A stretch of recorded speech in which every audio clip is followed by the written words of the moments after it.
Hai, jumpa lagi dengan seri Belajar BIO. Belajar biologi itu oke, bersama Memlis. Materi kita masih di bab 5, yaitu hereditas. Kali ini kita akan membahas penyimpangan semu hukum Mendel, yaitu atavisme. Penyimpangan semu hukum Mendel ini disebabkan adanya interaksi antar gen atau antar alel.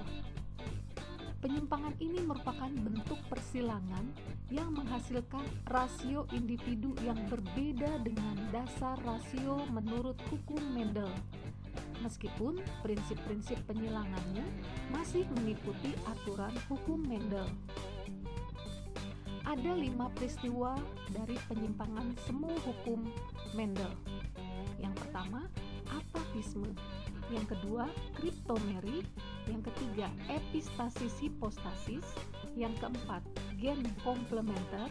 Yang kelima, polimeri.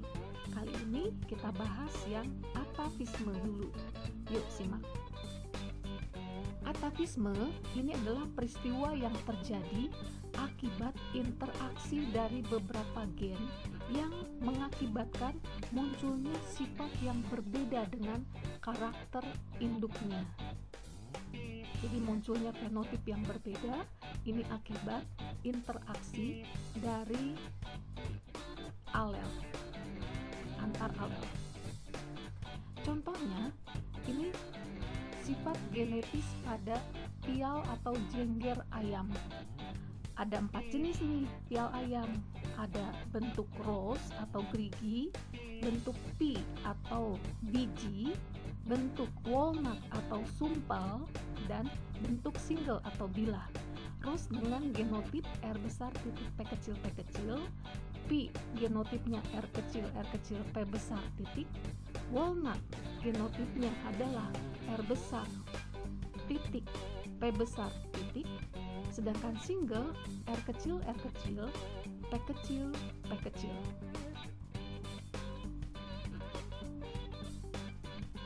Berikut kita lihat diagram persilangan dari atavisme.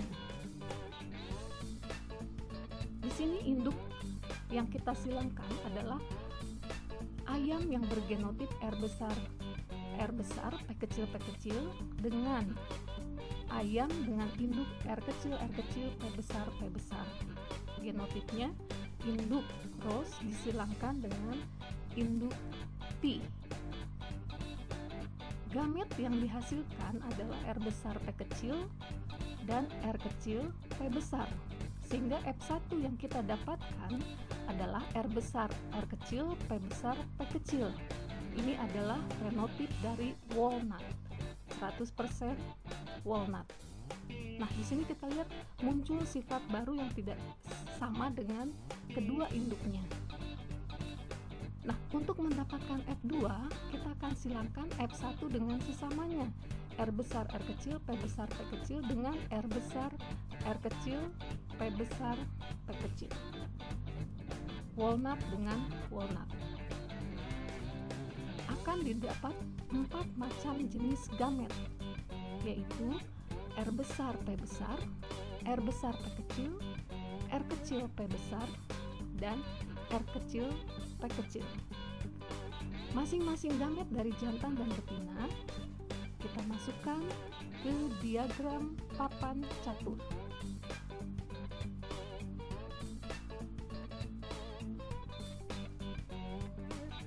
Nah, hasil persilangannya didapat R besar P besar P besar, R besar P besar P kecil, R besar R kecil P besar P besar, R besar R kecil P besar P kecil, R besar P besar P kecil, dan selanjutnya.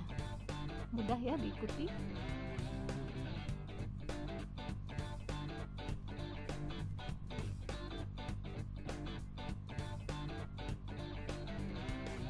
Oke, sampai selesai kita masukkan, gabungkan dari gamet jantan dan betina.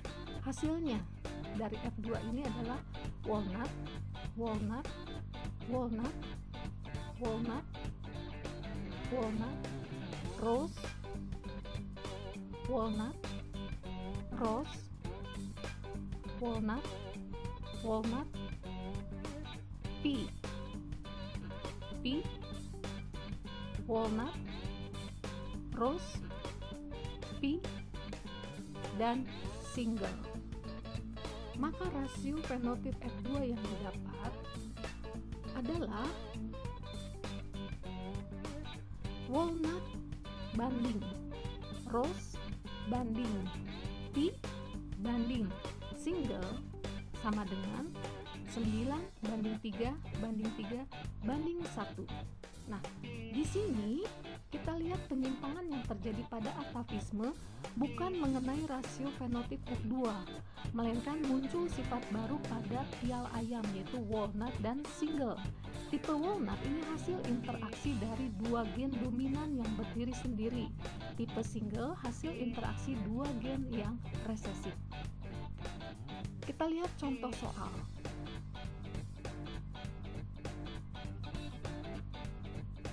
Disilangkan ayam berpial walnut R besar, R kecil, P besar, P besar dengan ayam rose R besar, R kecil, P kecil, P kecil. Pertanyaannya, kemungkinan keturunan yang memiliki fenotip yang sama dengan induknya berapa persen? Yuk, kita bahas. Induknya adalah disilangkan R besar, R kecil, P besar, P besar dengan R besar, R kecil, P kecil, P kecil. Induk walnut disilangkan dengan induk rose. Gametnya R besar, P besar, dan R kecil, P besar. Yang satunya R besar, P kecil, R kecil, P kecil. Lalu kita masukkan ke diagram papan catur masing-masing dari gamet jantan dan gamet betina. Maka akan didapat R besar, P besar, P kecil, R besar, R kecil, P besar, P kecil, R besar, R kecil, P besar, P kecil. Ini fenotipnya walnut. Kemudian R besar, R kecil, P besar, P kecil ini untuk walnut. R kecil, P besar, P kecil ini untuk rose. Jadi, yang sama dengan induknya tadi adalah walnut adalah 75%. Demikian pembahasan kita. Kita akan lanjutkan di video pembelajaran berikutnya. Sampai jumpa.